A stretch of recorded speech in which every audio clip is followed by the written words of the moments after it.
realizando. La presentación, bueno, tiene que ver con una cosa que hemos estado estudiando en los últimos 7 años, que es la alfabetización matemática. Y lo vamos a presentar hoy como una cosmovisión para la educación matemática. Ayer el doctor Eduardo Mancera hacía de manera magistral una exposición breve sobre lo que es la educación matemática. Entonces hoy nosotros vamos a partir de una palabra que tiene muchísima fuerza y tiene muchísimo significado en nuestra América, como lo es la cosmovisión. Primero, todos los profesores tenemos una visión de la matemática escolar. Digamos, aquí hago una separación de lo que es la matemática académica, la matemática científica y lo que llevamos a la escuela, que es la matemática escolar. Entonces, nosotros, directa o indirectamente, consciente o inconscientemente, tenemos una visión de la matemática escolar y sobre esa visión actuamos y procedemos. Por eso, utilizo la palabra cosmovisión, porque, digamos, esa palabra significa una visión del mundo. Entonces, según nuestra visión del mundo, según nuestra visión de la matemática escolar y de la educación matemática, actuamos en consecuencia. ¿Cómo podemos nosotros reflexionar sobre eso? Porque creo que todo profesor de matemática, y de hecho todo docente en general, debe reflexionar sobre su práctica. Muchas veces, como sabemos, nuestra rutina diaria no nos lo permite. En mi caso, en mis cursos de maestría, en mi curso de metodología, la profesora nos puso de tarea reflexionar y decir sobre qué tendencia estaba basada nuestra práctica. Y ahí yo encontré grandes contradicciones y creo que eso me llevó a el salto cualitativo que hoy les puedo presentar. Por eso yo creo que una pregunta central que debe hacerse cada profesor de matemática, cada profesor en general, y se lo dejo a la audiencia, es ¿para qué aprender y enseñar matemática? ¿Para qué debe ser ese conocimiento? ¿Para qué debe servirme? Y entonces allí podremos ver diversas tendencias sobre las cuales basamos nuestra práctica. Y luego valdría la pena preguntarse, ¿mi práctica como profesor de matemática va en consecuencia de para qué considero que se debe aprender y enseñar matemática?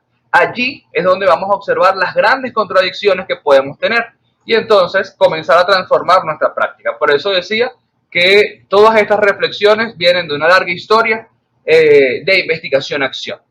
Ahora, según nuestra visión de la matemática escolar y de la matemática educativa o la educación matemática, entonces nosotros podemos dimensionar la problemática de la enseñanza de la matemática, que ya iremos viendo que es bastante complejo. Fíjense, voy ahora a desglosar lo que es la palabra cosmovisión o qué entiendo como cosmovisión y por qué lo asocio con la educación matemática. Bueno, en nuestro caso, al hablar de cosmovisión, nosotros tenemos como dos componentes, una visión de la educación y una visión de la matemática, que confluyen en nuestra práctica educativa. Cómo nosotros vemos la educación, para qué es la escuela y qué es la matemática, para qué es la matemática, o sea, para qué enseñar matemática. Según sea nuestra visión, y aquí aprovecho para invitarles a suscribirse a mi canal de YouTube, Sigma Castro, donde tenemos muchísimas conferencias sobre estos temas de educación matemática y como lo decía la moderadora al momento de presentarme, soy el organizador del seminario hacia la alfabetización matemática en el contexto de la educación media y las sociedades nuestroamericanas. Entonces allí en nuestro canal de YouTube pueden suscribirse, ver todas las conferencias y estar atento a las próximas en el mes de agosto. Ahora, retomando la presentación, al hablar de cosmovisión, yo armo allí un triángulo porque creo que hay 3 elementos que se relacionan. La cosmovisión, la práctica y la cultura. Y comento brevemente. Resulta que a veces sin darnos cuenta, de manera inconsciente, nosotros tenemos una práctica y no sabemos cuál es nuestra tendencia en educación matemática. Y eso es un grave problema y creo que lo correcto es invitar a los colegas a siempre estar reflexionando sobre qué hacen, cómo lo hacen, por qué lo hacen de esa manera. Fíjense, nuestra práctica responde siempre a una cosmovisión. Y en este caso hay una cultura del aprendizaje de la matemática, una cultura tradicional. ¿Ok? Entonces, nuestra práctica que responde a una cosmovisión que se ha hecho cultural. La enseñanza tradicional de la matemática es una cultura. Nosotros podemos, desde ciertas posiciones, defenderla o criticar algunos aspectos, como lo vamos a hacer nosotros, que planteamos todas estas investigaciones como una respuesta, como una alternativa a la educación matemática tradicional. Entonces, cuando hablamos de la práctica, y aquí me voy a detener un poco, cuando hablamos de la práctica, también armamos otro triángulo, porque hay cosas que valorar, que dimensionar en nuestra práctica. Uno es la didáctica, y creo que la mayoría de las investigaciones se centran solamente en los aspectos didácticos, pero como hemos estado viendo en todas las demás presentaciones, hay otra cosa, el aula como microsociedad, el aula como el espacio que permite la formación de los seres humanos y de los ciudadanos en concreto. Entonces, porque decía hace rato que según nuestra tendencia, nuestra visión, podremos o no dimensionar la problemática de la enseñanza de la matemática. Bueno, porque si mi visión de la matemática es que ella es solamente una ciencia abstracta y que debe dar respuesta exclusivamente a ella misma, yo no veré la problemática del aula y veré lo didáctico solamente como un problema de cómo poder mostrar mejor tal contenido matemático. Y allí se acabará mi visión de la problemática. En cambio, si mi visión de la matemática es como un fenómeno pancultural, que lo dice Alan Bishop, y como un fenómeno que puede partir de las prácticas culturales, como lo dice Ubiratán de Ambrosio y además el doctor Ricardo Cantoral, entonces nosotros tendremos otra visión de la didáctica. Y entonces allí es por eso es que yo decía ese comentario previamente. Ajá. Por eso decía ese comentario previamente, de que según nuestra visión, nosotros podemos dimensionar la problemática de la enseñanza de la matemática y quedarnos solamente en lo didáctico. Y además, hablando de la educación, si nuestra visión es bancaria, como lo denuncia Paulo Freire, donde el profesor es el único que es la fuente de información, el único que comparte conocimiento, el único que sabe, y que los estudiantes son vistos como una caja vacía, entonces, en ese momento, en esa visión de la educación, nosotros no podemos ver las problemáticas sociales o la organización social en el aula. La organización, la manera participativa de los estudiantes, no lo veremos como una problemática. Ahora, otra cosa interesante es, digamos, la eficiencia, los principios y las metas de nuestra práctica educativa. Dice Vladimir Serrano en un artículo muy interesante que en la enseñanza tradicional de la matemática, la eficiencia está basada en tres cosas. Primero, en cuántos chicos aprueban. Segundo, en cuánto tiempo se desarrollan los contenidos. Y tres, cuántos contenidos se desarrollan. Es decir, un profesor es eficiente si tiene baja tasa de reprobados, si desarrolla todos los contenidos y lo hace en el menor tiempo. Sin embargo, no se fijan allí en la calidad de lo que se realizó, si la práctica fue reproductiva o si los elementos matemáticos le permitieron interpretar situaciones de la vida real, por ejemplo, que es otra tendencia con mucho auge en la educación matemática a partir de las reflexiones de Hans Freudenthal y posteriormente a finales del siglo pasado de Ubiratán de Ambrosio y Oles Conmous. Entonces, según nuestra visión, repito, y quiero hacer énfasis siempre en eso, según nuestra visión de la educación matemática, entonces nosotros veremos o no elementos de la problemática. Y por eso la palabra cosmovisión es clave, porque nos permite tener conciencia de la necesidad de saber sobre qué tendencia estamos parados. Ahora, ¿cuál es la tendencia que nosotros tenemos? Bueno, del lado educativo, ustedes podrán ver allí al lado izquierdo a tres grandes pedagogos nuestroamericanos. Uno de ellos, o digamos, la raíz más frondosa, diría yo, es Paulo Freire. Paulo Freire tiene dos libros maravillosos que yo sugiero que todo profesor debe leer. La educación como práctica para la libertad y la pedagogía del oprimido. Allí él nos dice claramente un principio fundamental que nosotros asumimos humildemente en nuestra práctica. Dice que la educación se convierte en humana cuando coloca al ciudadano a reflexionar sobre su realidad. Y yo creo que eso es fundamental en la América de la actualidad. Si no hacemos eso, digamos, si nuestra práctica no aborda esa visión, entonces está muy limitada para poder entender que nuestra América es un territorio propio con altas potencialidades y que debe ser integrado. Digamos, otra idea que es bolivariana. Luego tenemos más a la izquierda al doctor Luis Antonio Bigot, un pedagogo venezolano con un libro muy interesante sobre el educador neocolonizado que yo invito a leer, porque allí él nos inspira a ser educadores, investigadores y agitadores. Entonces yo creo que lo que a mí me motiva siempre a estar en este tipo de eventos, participando y compartiendo lo que hago, es esa fase de agitación. Y creo que este evento y esta organización lo hace de muy buena manera.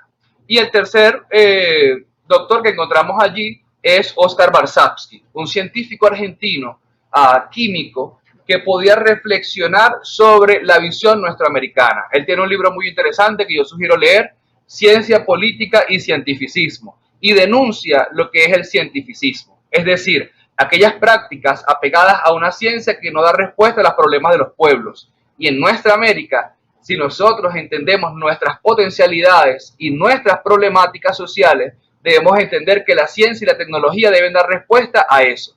Entonces, como lo decía al principio, fíjense que hay una carga allí importante de nuestra visión de la educación.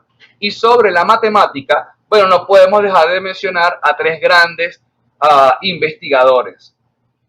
Los dos primeros, ya fallecidos lamentablemente el año pasado, Ubidatán de Ambrosio, creador de la etnomatemática. Al lado derecho está el doctor Ricardo Cantoral, creador de la teoría socioepistemológica de la matemática educativa. Y en el centro, aún vivo, el doctor Oles Conmous, creador de la teoría de la educación matemática crítica. Sobre esos tres teorías, nosotros basamos nuestra visión de la alfabetización matemática y de la educación matemática. ¿Por qué? Porque entendemos que la matemática es un fenómeno pancultural. Y al entender que es pancultural, también tenemos que reconocer, visibilizar las prácticas de los grupos socialmente organizados.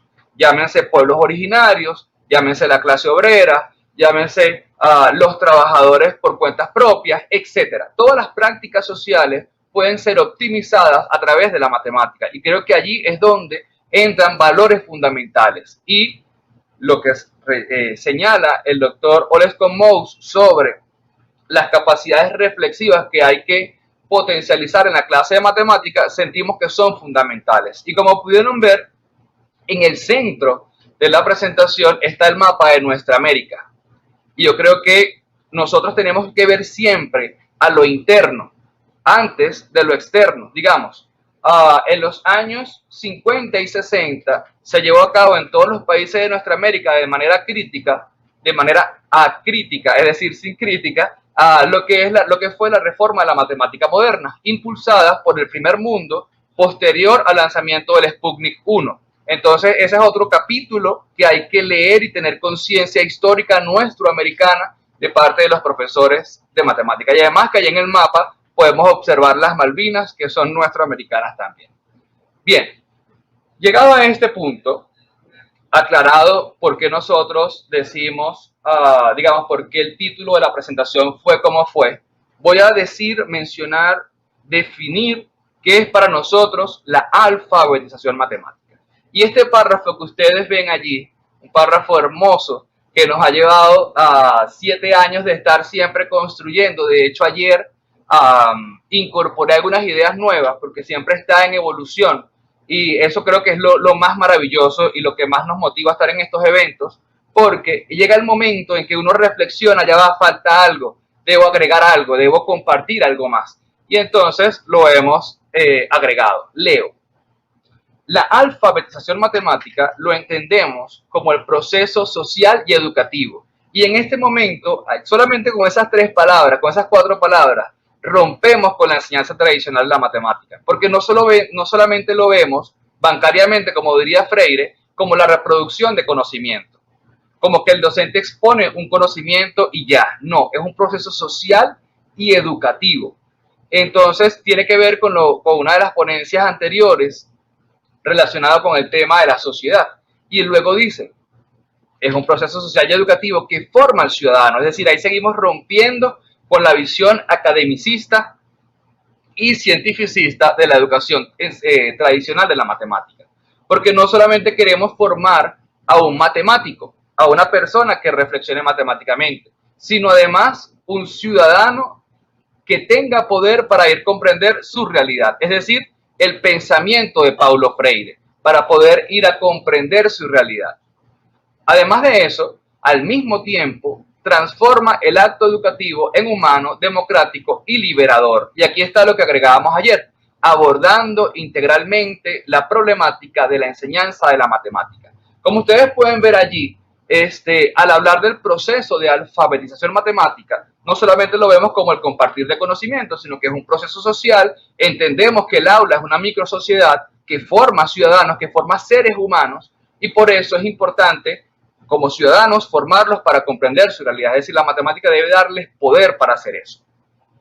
Y el acto educativo debe ser humano, debe ser democrático, debe ser liberador y además abordar integralmente la problemática de la enseñanza de la matemática. Es decir, lo didáctico, porque hay que enseñar cada vez mejor la matemática, poderla relacionar con la realidad, es decir, contextualizarla, pero además abordar el tema afectivo, porque eso es una cuestión elemental para que sea humano y debe ser democrático y participativo. No es solamente el profesor compartiendo conocimiento, también el estudiante es fuente de conocimiento. Y ya más o menos voy a hablar un poco sobre mi práctica, entendiendo el tema del tiempo, ¿no? Entonces, las experiencias se crean considerando los intereses de los estudiantes. Creo que esa es nuestra principal bandera, lo que hemos aportado. Una idea brillante de mi tutor de maestría, a quien le mando un grato saludo, porque decíamos, bueno, pero las experiencias van a partir de dónde, cuál va a ser la fuente, lo que yo considere que ellos deben aprender. Y entonces en esas discusiones dijimos, bueno, no, que sean los intereses de los estudiantes. ¿Cómo lo vamos a conocer? Ya veremos, pero que sean los intereses de los estudiantes lo que den la información. Ya yo les voy a decir cómo en estos 7 años he ido articulando una práctica. Además, una de las cosas hermosas de la Constitución de la República Bolivariana de Venezuela, un principio hermoso es que todo republicano venezolano tiene derecho al pleno desarrollo de su personalidad. Entonces, con esto lo traemos, ese principio constitucional, a la práctica de la educación matemática. Entonces, luego, dice, no solamente los intereses de los estudiantes, sino también sus necesidades matemáticas. Además, se hace vivir la relación matemática y realidad. Es decir, no solamente matemática, no solamente realidad, es un conocimiento que se integra y que te permite comprender en sí la realidad. ¿Cómo lo logramos? Bueno, nosotros hemos, digamos, caracterizado un itinerario de investigación que tiene que ver con estos 5 pasos. Primero, conocer los intereses de los estudiantes. Eso se dice fácil, pero ¿cómo se hace? ¿Cómo lo hemos hecho? En nuestro primer año escolar nos aproximamos a los intereses de los estudiantes pidiéndoles carteles, y en esos carteles ellos iban a reflexionar, iban a colocar recortes de periódico sobre una situación que les interesara, una que les preocupara y una que les afectara. Todo ese gran cúmulo de información nos permitió crear lo que llamamos temas generadores, es decir, temas que permitiesen relacionar la matemática con la realidad. Algunos ejemplos de ese año escolar fueron la matemática del cambio climático, la economía familiar, porque ustedes sabrán que en los últimos 5 o 6 años nuestra república ha tenido una grave crisis económica, y entonces ese era un tema de mucho interés para los estudiantes de esa época. También los derechos sexuales y reproductivos, el reciclaje, etc. En este año escolar que acaba de terminar tuvimos una experiencia muy interesante porque le solicitamos vía WhatsApp y también de manera escrita en texto, digamos, en un documento físico, que ellos expresaran libremente qué hacían en su tiempo libre, qué les gustaba hacer, qué quisieran estudiar, etc. Y con ese cúmulo aparecieron 21 temas generadores, pasando por la robótica, por la arquitectura, el arte, la ingeniería, etc. Muchísimos temas. ¿Qué se hace después que se crean los temas generadores? Bueno, se hace una plenaria y ahí es importante el entusiasmo que coloque el profesor y dando un poco ampliando un poco lo que mencionaba una de las colegas anteriormente, yo creo que no solamente hay que decir lo políticamente correcto, sino también lo afectivamente correcto. Quisiera acuñarme ese concepto, que el profesor de matemática debe saber los tiempos, en qué momento decir o hacer tal cosa que sea lo afectivamente correcto. Y esa plenaria debe despertar tal entusiasmo que los estudiantes escojan un tema según su interés. Y después de escoger, se habrán grupos de trabajo, reuniones de trabajo con los integrantes de cada grupo, de cada tema, para poder primero delimitar la investigación y además organizarla según sus intereses. Es decir, lo primero que se les pregunta a ellos es ¿qué quieres aprender de este tema? Y a partir de allí se desarrolla toda la práctica.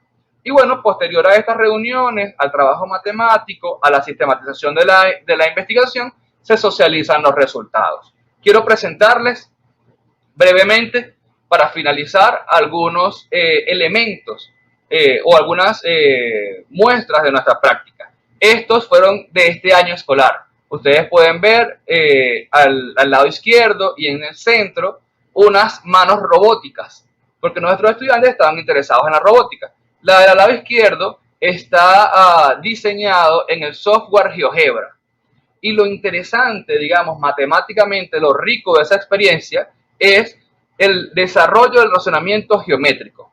Porque nosotros habíamos tenido clases de geometría y no habían sido un éxito, habían sido un fracaso, eso hay que reconocerlo. Digamos, la resolución de problemas geométricos no había funcionado como estrategia para captarlos del tema geométrico, pero al diseñar esa mano robótica que ellos tenían interés, deseaban hacerlo, se vieron en la necesidad de aprenderlo. Entonces, para que la mano robótica pudiese funcionar en GeoGebra, ellos tuvieron que aprender qué era la mediatriz, qué era la circunferencia, en qué momento usar tal o cual herramienta geométrica, etc. Y en el centro podemos ver cómo uno de los chicos se tomó el tiempo y la dedicación para hacerlo de manera física.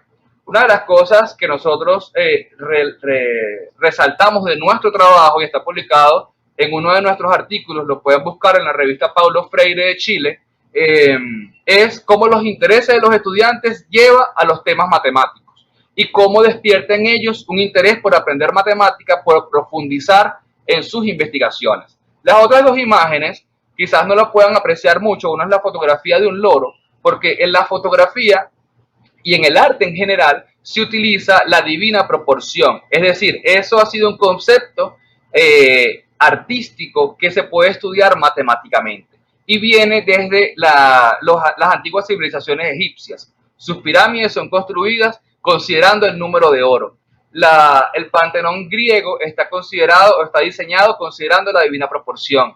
La Mona Lisa o la Gioconda de Da Vinci fue diseñada con la divina proporción, y así muchísimas obras de arte. Y del lado derecho, está unas pequeñas muestras, unos primeros avances de cómo nuestros estudiantes construyeron con materiales de reciclaje bloques ecológicos, porque ellos estaban estudiando el tema de la arquitectura y allí pudimos ver cómo ellos trabajan otros elementos geométricos para las formas, para el volumen, etc. Otra de nuestras experiencias de años escolares anteriores fue esta. Nosotros hicimos la visita a una playa, porque como estamos en el litoral central de Venezuela, frente al mar Caribe, nuestros estudiantes querían visitar la playa. Y al llegar a la playa, al llegar a la bahía, observaba yo un buque atracado allí y les pedía que por favor midieran la distancia desde la bahía hasta ese buque sin entrar al agua.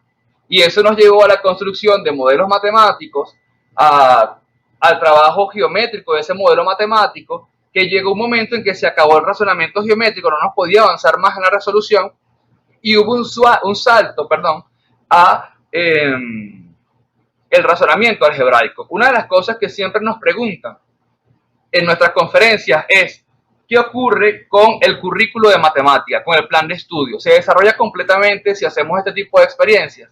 Y la verdad es que no. Digamos, estas experiencias requieren muchísimo tiempo, muchísima planeación y como los principios de la investigación-acción, planificar, ir a la acción y cuando las cosas salen bien o mal, reflexionar para replanificar, volver a la acción, reflexionar, etc. Entonces, nosotros siempre decimos, no importa si no se cumplen con todos los contenidos, porque lo que nos interesa es, más que la reproducción de ideas matemáticas, es la comprensión de ideas matemáticas. Una de las cosas que decía el conferenciante anterior, aprender a aprender. Es decir, que ellos aprendan a razonar matemáticamente, porque luego lo demás lo pueden aprender por sí mismos. Entonces, bueno, hasta aquí mi presentación del día de hoy. Asumo que ya se me está acabando el tiempo. Y bueno,